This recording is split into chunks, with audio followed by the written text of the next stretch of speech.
I want to, since you bring up, Allah having a foot, this actually came up during the cross-examination period, this notion of an uncreated foot. How can God be seen?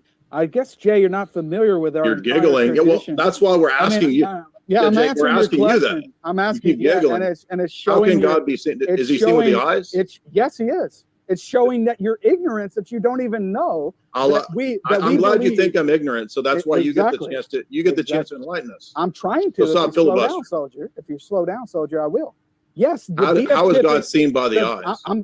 If you allow me to talk, I'll tell you. By the beatific vision, we believe in the afterlife that we do see God with the eyes. Correct. But has anybody in this life seen God? No. Does God have a physical? Not with the eyes. Not with the eyes. Does God have a physical form? Define what you mean by physical. The body parts that are listed. We don't believe God has body parts, no. Well, you believe he has a foot, right? We believe, yes. We do believe he has a foot. We believe his hand. What is a foot that's nothing like a created foot? What is a foot that's nothing like a created foot? Right. The same thing that an essence is that's nothing like a created essence. Yeah, but our argument is not based on analogy for essence. I'm saying that any predicate that we ascribe to God in creation, there is a similarity in meaning, but it doesn't follow from that that there is a similarity. What's that similarity meaning? Let me finish.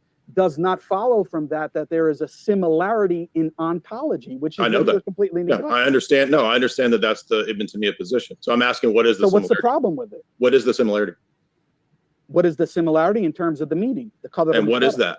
You're just saying meaning. What is that? Yes. So we know it based on the text. So if you go to the example, is all of that empirically derived? Is the meaning empirically derived? If you allow me to finish, if you go to the text that describe the yed or the foot, for example, the hands are described as being responsible for directly creating Adam.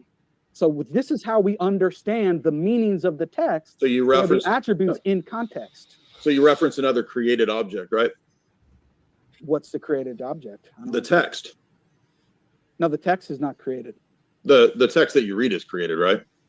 The papers and the ink is created. Exactly. That's the papers. Text. The papers and the ink, but the words are. That's called the text. I know you're talking about the eternal Quran. That's not what I'm talking. No, I'm not talking about. I don't even believe in an eternal Quran. What are you talking about? So the text. Let's maybe stop there. There's a lot going on before we finish the rest of this clip. Let's maybe dive into some of this. First of all, I was confused. I thought that Muslims believed in an eternal Quran. Are you familiar with this position that one doesn't believe in eternal and eternal Quran? So I guess is divine revelation is something that happens temporally, sure, but the truth of those things should be eternal. So I'm confused here. Can you shed light on this? Okay, so there are a lot of positions on this. Mm-hmm. Okay, my 800-page dissertation will go through all of it in detail, both what the Quran is, what revelation is, and so on. Mm-hmm. But let's be very clear. So the group that believes. So when I say Quran, or when you hear Quran, okay, what are you thinking of precisely? Well, I guess two things. Number one, think of the text, the physical book, and then number two, I think of the propositions made in the book. Okay, what about the oral Quran, like the recitation? The verbal recitation. Suppose that's another way of looking at it. That's literally what the Quran. That's what the term Quran would designate, right? Yeah, recitation. So we can think of the Quran in multiple levels. So first, there's the book. Okay, now today we think of the book. Nobody thinks that the book, the pages are eternal or uncreated. Right. So that's out. Okay. Right. Next, we have the oral recitation of the Quran. Mm-hmm. Okay. Now, of course, that you're still hearing that through a human voice. Now, no one thinks that anybody's human voice is created. Right. So what I'm going to ask you to do is no one thinks the human voice is uncreated. Now, what I'm going to ask you to do is conceptually abstract any particular person's voice out. Mm-hmm. And we are now dealing with the speech itself, Arabic speech with letters, with like sections, but not in any particular voice. Okay. So that's the Quran. I'm going to call that the Arabic Quran. Okay. The term for this would be the Nazm, the Arabic literary arrangement, the arrangement of letters. So it's not just the propositions. It's actually the speech divorced from a particular human voice. Yes. So think of like the oral Quran, but not tied to a particular human. Okay. All right. I guess we would have to also get into the question of variance and things like that, right? Yeah, but we would. But I'm giving you one position to start with. Sure. Okay? So let's take all seven of them, whatever. Sure. Okay. So the group that says that the Arabic Quran, independent of a particular human voice, but that the Arabic recited Quran, so you still have sound, letters, and so on, grammar. The group that says that this is uncreated and eternal are the Hanbalis. Okay. The Hanbalis. Okay.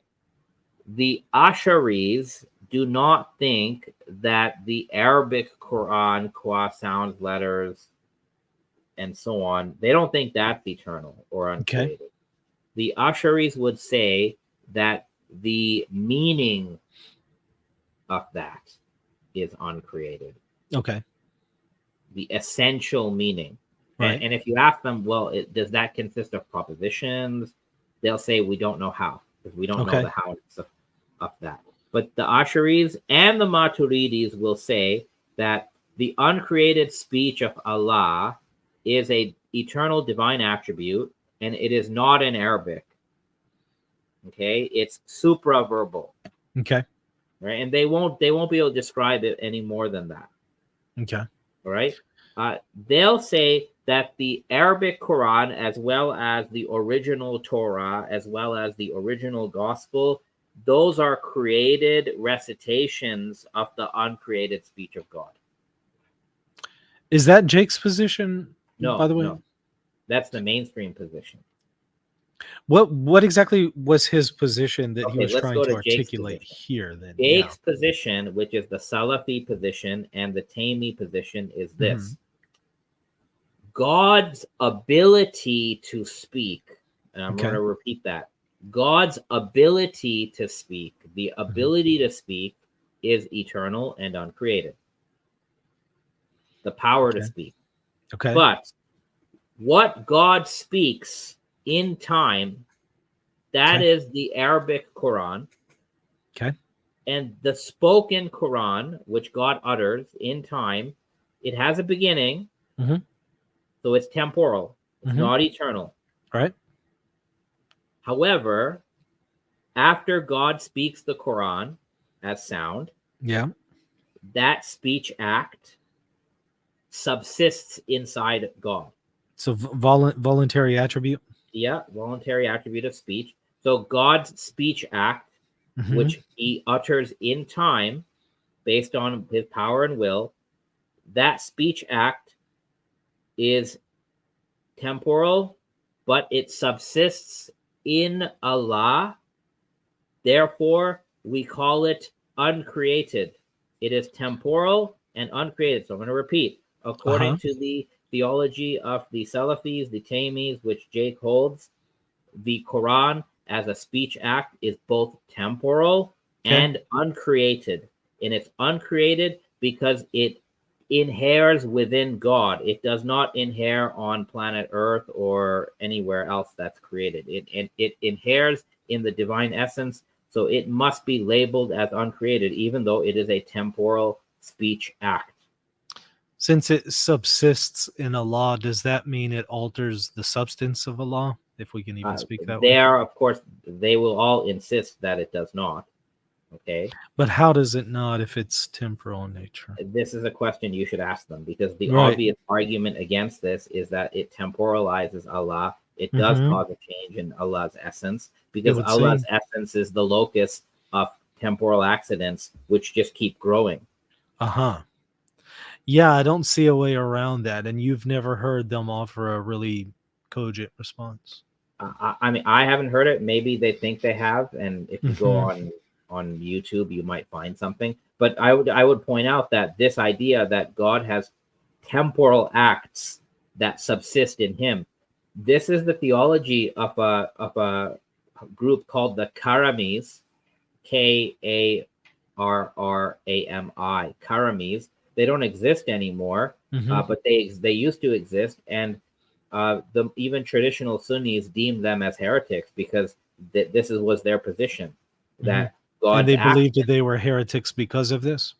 Correct, Okay. correct. So Asharis like Juwaini or Ghazali, even Ismailis, my own people, we all deem them as heretics because their metaphysics basically temporalizes God and spatializes God in some Alright. way. Because like the Quran is sound, like divine speech for the Karamis, it's sound, and now the sound subsists in God. I mean, what is this? It just makes God into a body of some sort. Isn't this the problem that Jake had in his debate with you when you asked him to point where Allah is, and he points up, and so that So would indicate that's a Allah is related. spatial. So this is a related issue, but there's an I'll even find this for you guys. Mhm. There's an article by John Hoover, who's a Western specialist Okay. on Ibn Taymiyyah's thought. Okay, Okay. and this article is open access. I'm gonna put it on my screen. Okay. Okay, and Yep. you Let can me share it. share that screen. Sure. Okay, so I'll zoom in a bit. So this article is called God Spatially Above and Spatially Extended. Mhm. Okay, the rationality of Ibn Taymiyyah's refutation of Fakhruddin Arazi's Ash'ari incorporealism. So this Mhm. is an academic descriptive analysis of Mhm. Ibn Taymiyyah arguing against Ash'ari incorporealist views of God. Okay, Mhm. and Mhm. what's interesting for our purposes is, again, I'll just use the word search to highlight what I want to highlight here. So basically, John Hoover wants to say that the God as conceived, this is the argument right here. I'll zoom in. I want everyone to see this. According to Mhm. John Hoover, Ibn Taymiyyah deploys Ibn Rushd's Aristotelian notion of space, of place, as the inner surface of the containing body, to envision God as a large, spatially extended existent located outside of and surrounding the created world. God is therefore spatial in two senses. First, in being spatially distinct from the world, and Mhm. second, in being spatially extended in his essence. Mhm. So for John Hoover, according to his reading, and John Hoover, by the way, is one of the most charitable readers of Ibn Taymiyyah. Mhm. Okay, he's not a polemicist. He's not like the old style Western Orientalist who studies Islam to embarrass Islam. He's very sympathetic, but even Yeah. he concluded that Ibn Taymiyyah conceives God as being a spatially extended entity that quite literally is above the world and surrounds the cosmos, So he's like a blob of some sort. but would he still then say that he's omnipresent insofar as he extends beyond the world? Yeah, but Ibn Taymiyyah would not say that God is present in all places in the world. He would only Uh-huh. say God is above the world. So he Uh-huh. wouldn't affirm omnipresence Mhm. I like see. you would. You would probably affirm like God is everywhere Right. And type his idea, power. Yeah, sure. right?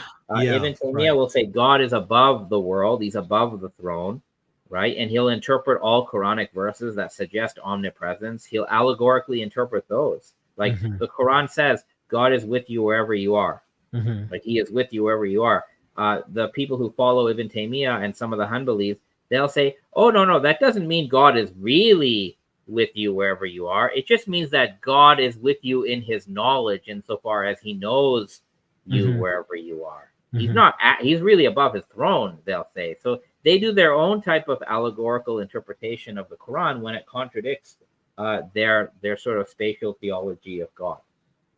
But Okay. but like you see the problem here, right? Sure. This idea makes God spatial, and the other idea makes God temporal. If God is spatial, that would seem then to also make him finite. Would it not, or does that not logically follow? I mean, I think you could make the argument. I think there are clear entailments of this Taimi Salafi theology, which many people have pointed out to them, and what they often say. So, for example, there's a very good sort of Ibn Taymiyyah scholar who's not a polemicist. His name is Hatem al-Hajj, and he has a book, I think it's called Between the God of the Prophets and the God of the Philosophers. And it's an argument, it's like a layman argument for like this type of God, right? Of like affirming God's anthropomorphic descriptions literally and so on. And he's not a polemicist, and it's good to read it to see what he says. And what he'll say in the book is he'll say, you know what? We believe in reasoning, but we do not accept logical entailments that you draw out of what we say. We do not accept, in Arabic it's called lawazim. We do not accept the lawazim, the logical entailments of saying God is above the throne, or God is above the heaven, or God has a real hand and face. He'll say, we say these things, and then you guys come and say, oh, well, this logically means that God is temporal, spatial, and he'll stop. He'll be like, no. We don't accept that. Like, you guys are taking logic too far when you draw out the implications. It seems like a way of being evasive and avoiding the conclusions of one's position. It seems like it doesn't want to be accountable for their own theological positions at that point. That's what I feel. And when he asked Jake, like, oh, well, what is God's hand or what is God's foot? And Jake just says, I already explained it. No, he didn't explain anything. We're still waiting for this explanation. Like, if I told you, Michael, right now I'm sitting on a chair, and you'll be like, oh, okay, like, it doesn't have 4 legs, and I'll be like, no, I'm sitting on a chair, but it has nothing in common with everything else we call a chair. That would then make the assertion meaningless, which, if we map that onto the Quran and the speech in the Quran, wouldn't that then make what is being asserted in the Quran meaningless? If we speak of, Allah having an eye or a hand or a foot, but we can't really tell you what that means in any meaningful way, it seems to make the speech meaningless. That was one of my arguments in the debate against Jake. I said that if you go for a full tafweed, or you end up at a full tafweed, a full sense of I don't know what it means, then you have a big problem. You have 2 problems, a theological problem and a linguistic problem, and they work together. So anyone who studies Arabic grammar, your grammar textbook, like the first lesson that you might learn is, what is the definition of speech, kalam, in Arabic? And all the textbooks will say, this is part of like the Arabic grammar tradition. The only reason I could make the argument is just for some background. So this is how I prepared for the debate. So I said, you know what? There's a problem with saying, as you said, that God has a face, and we just don't know what the word means, right? And I thought, I said, this sounds familiar. And I went back to 2012 emails from Arabic grammar class, and I got my worksheet, and it had the definition of speech. So before you learn Arabic grammar, you have to learn what counts as like a proper speech in Arabic. And all the textbooks say that a phrase in Arabic counts as kalam, as sort of speech, if it is meaningful. The word in Arabic is mufid. The word mufid literally means that which brings benefits. Okay. So an Arabic sentence to count as kalam must have meaning benefits. It must be mufid. It must contain what we call faida, benefit. Okay. Another way to put this, an Arabic phrase to count as kalam must be meaningful. So if I have a phrase in Arabic that is not informative, it doesn't count as kalam. So now, if I go to the Quran and it says everything will perish except the face of your Lord, there's a verse that says this. And then I say, I don't know what the word face means here. I don't know what face of your Lord. I have no idea what it is. This phrase in the Quran is no longer meaningful. It's no longer mufid, which means it is no longer kalam, speech. And if the Quran doesn't count as speech, then it cannot be the speech of God, let alone anybody's speech, because it's not informative. Hey, thanks for watching. If you want to see the full video, go to the link in the description. And also, while you're at it, hit the subscribe button. God bless.